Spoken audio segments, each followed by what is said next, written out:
If you're looking to learn guitar, check out Dave Isaac's Guitar Studio on Music Row. Whether you are a beginner or hobbyist, to professional songwriter or artist, Dave offers a unique and powerful method of instruction that teaches not just the instrument, but the whole musician. Find out more at NashvilleGuitarGuru.com. From the family grocery hauler to fire-breathing racing engines, the one name you need to know is USA Motor and Machine, located at 51 Cleveland Avenue in Nashville, Tennessee. Give them a call at 615-726-3725 or at usamotorandmachine.com. All right, welcome to Music Business Daily, where we give you the hottest music headlines. Yes, we do that, and today we're going to be talking about Led Zeppelin seeking to put their music finally on a streaming server. Excited about that. We're talking about Diana Ross throwing a little bit of a diva temper tantrum, and last but not least, Yoko Ono still has some theories as to why the Beatles broke up. That don't include her. That don't include her. Coming up. Jeff Meeks and Chris Austin invite you to watch your favorite sports event at the Batter's Box at 43 Hermitage Avenue in Nashville, Tennessee. The Batter's Box offers shuttle service to all Titans home games. It's a great place for friends to gather for the game and after the game. So check out the Batter's Box Bar and Grill, and thanks again for sponsoring the show. Bandwidth for today's show is brought to you by SoftLayer.com. We love SoftLayer here at Talkopolis. They are the greatest hosting company ever. They make everything easy. Check out their website at SoftLayer.com. Thanks again for sponsoring the show. Howdy! Good to see you. Welcome to Monday. We hope you are awake. But mainly we hope that you are listening to us give you all the dirt and the details. That's right. I'm Kelsey Manning. I'm Greta Gaines. And this is Music Business Daily. And we're going to daily start with Dave Grohl, because Dave Grohl is all over the place. He's like in bands, out of bands, making music, not making music. Behind the drums, behind the mic. He's crazy, and he has made a lovely documentary called Sound City. It's about the Sound City studio in California.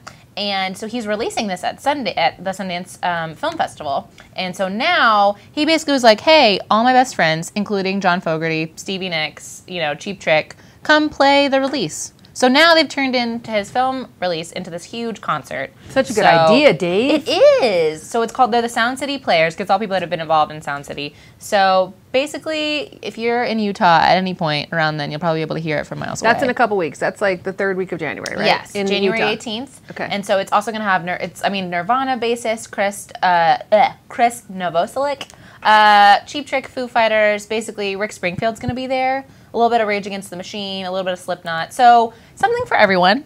Yeah. If you want to go check out his documentary, because you get to see the documentary and you get to see a concert. Did you see the Kennedy Honors when they inducted Led Zeppelin into the Rock and Roll Hall of Fame? Any of that stuff? Well, so Dave Grohl's band, Foo Fighters, played one of their songs. I thought that would be intimidating in front of Led Zeppelin. Yeah, to get up and play like Ramble On. No. It kind of takes some brass cojones. Yeah, it does. Well, you know who stole the show? I felt at all the performances that night. And because Kid Rock performed, and was Heart. Heart? Yes, Stairway to Heaven. They Nothing killed better. it. It was so good. Well, we have more Led Zeppelin news. Yeah. Speaking of, they are seeking a streaming music deal, finally, because they're not on Spotify, they're not on RDO, they're not on anything. They're just like, we're old, just go buy our stuff. Our LPs. We're Led Zeppelin. We can basically, make the rules. Reissuing phonographs, But people. so now, apparently, there's companies that are vying to get their music, because it took them forever to get on iTunes. Yes. So basically, it's like leaving $1 billion on the table. Yeah, kind of. It kind of Led is. Zeppelin, And the greatest rock band in the world. Seriously, and everyone that's looking at streaming services, is kind of like, well, that could bring in a lot of people that, all those diehard Led Zeppelin fans that are like, why would I get Spotify? Why would I get RDO? Why would I get Rhapsody? They're not on there. Right. They're my life. Exactly. So, I don't know. They just said they're in talks. I don't ever know what in talks means. That means that they're pretty close to penning a deal when they say that they're in talks, by the way. They're speaking to a lot of people. So, I don't know. But they were talking, on Rolling Stone, they were talking about, Led Zeppelin was one of the last bands to really get their albums on iTunes. They waited till 2007. Other high-profile acts like Pink Floyd and AC/DC still not on any streaming services. But Metallica was the first one of their whole club, their whole Let's Not Release Our Music club, to get on Spotify. So we don't know where they're going to go. But But Led Zeppelin figured that train is actually leaving the station. Maybe. Yeah, while we're still alive. They're not in a hurry. They're still making 11-minute solos and 20-minute songs. So they're like, I mean, maybe someday, give us a year. We're still jamming over here. Yeah. So we will see how that goes. Sad story. I mean, story that I hate when people say I told you so, but apparently Amy Winehouse, her death, people were still wanting to investigate it. Like, hey, we don't actually think that it was related to alcohol. But no, there was a second inquest which confirmed the first that she passed away of alcohol poisoning. So people just can't leave it alone. They can't, you know? Yeah. I don't know if that's out of like wanting to think highly of someone, wanting to do whatever, but I mean, it's just like they had to investigate it again. So alcohol has been the downfall of so many rock musicians. I just watched this wonderful documentary actually on Led Zeppelin, and they go into the whole John Bonham thing, and he died of alcohol poisoning. It's a real thing. Yeah. So stay away. Don't put yourself in that situation, especially if you're a rock star, especially if you're a normal person. Just, have a good team around you. But it's just really sad. I mean, I just think that she was really trying to get over it. That's part of the problem. And that's what happens. That's what happened to Jerry Garcia. A lot of times the addiction is fine until you try to break the addiction. Yeah. And it's the breaking of the addiction that actually kills you. Yeah. Well, so it's sad because she was really doing a lot better. Like, she was. Yeah. And I mean, I just think it's one of those things that people are just going to constantly, anytime there's someone that big that died so young, I mean, they're constantly just going to go back to it and constantly, you can't just let it rest. And she died at 27. The famed 27 years old. Yeah. So she's in the club with her, Jim Morrison, Jimi Hendrix. So I don't know. Just rough. Just rough. So sad. On a happier / I feel like we should have seen this coming, though. Yoko Ono has decided to speak out again about why the Beatles broke up. She's calling it the Beatles' divorce. That's what she's using now. Interesting. And she said it doesn't have to do with her. I mean, she gets a lot of slack throughout the years for people saying, hey, it was Yoko that broke up the band. Yeah. But she said, no, she has decided to let us know that the Beatles were getting to be more of Paul's band, and that he was becoming the star, and they didn't like that. And so that's why the other Beatles, they broke up. You heard it from her. It had nothing to do with her. It had nothing to do with her at all. She just said that basically that John Lennon was okay with them. I mean, because she kind of speaks on his behalf now. I mean, people are constantly going to question it. That he was feeling okay about it, and that they kind of just broke up amicably. But she did say, that it was really just that Paul was breaking out as a star, and they didn't want to be, Paul and the Beatles. Paul McCartney's backup band. Yeah. Yeah. Which I don't think they ever would have been. I mean, I think they're all iconic in their own right, even when people, even when people have a favorite, or even when they have a songwriting style they like. I mean, I don't think even they if they broke up for a other. while, Kelsey, had John Lennon lived, I'm sure, those guys were each other's muse as well. Exactly. It was the friction and the competition between the two personalities that created all of that fabulous art. And I'm sure had John Lennon lived, that they would have gone on to play together here and there. I just think, I don't know. She said, she also came out and said that the breakup put some strains on her relationship with John Lennon, which I would say obviously. And she said she felt like the late icon missed his bandmates and expected that all to be replaced by her. So she said that it was hard, basically, probably to replace his three best friends. It's hard to stand in for the road and the joy of being in the biggest band in the world. I know. Yeah, no matter who you are. So, I don't know. I just think this is one of those, again, like the whole Amy Winehouse, like this is one of those stories that people are just going to poke at for the rest of forever. Just why did the Beatles break up? It's been a minute. Tell us new news. Tell us more. Tell us more. Well, actually, new news. Music buyers still want to dance to the 80s beats. They still do. Turns out, last year, everyone does their kind of end of the year thing. In 2012, they track kind of what decades are the best. And so during the 80s, the jump of sales went up 32.7%. So people are getting back there. They said a lot of it had to do with the fact that Whitney Houston and Michael Jackson have passed away, and so people have been nostalgic, buying those albums again.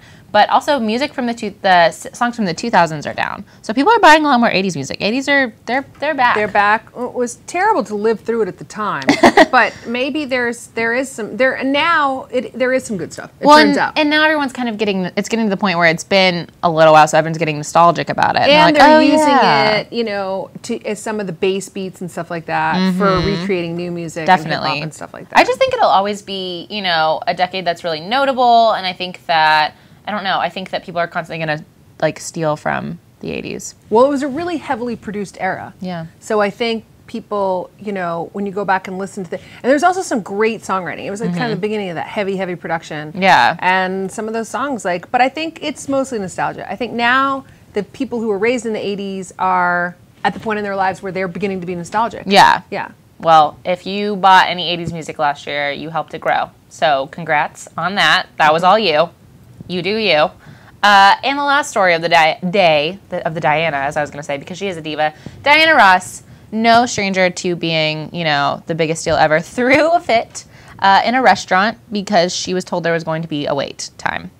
This is my favorite story because Diana Ross. I mean, of course this is Diana Ross. She still got it. She still has it. So apparently she went into a restaurant in Beverly Hills and she was told that there would be a wait. It was meeting her daughter and she arrived ahead of her and they're like, we're sorry you don't have a reservation, so there's going to be a wait. And she was like, I don't do waits. And so she went, homegirl goes and sits in a booth. She's just like, nope, Diana Ross waits for no one. I'm going to wait for my daughter here.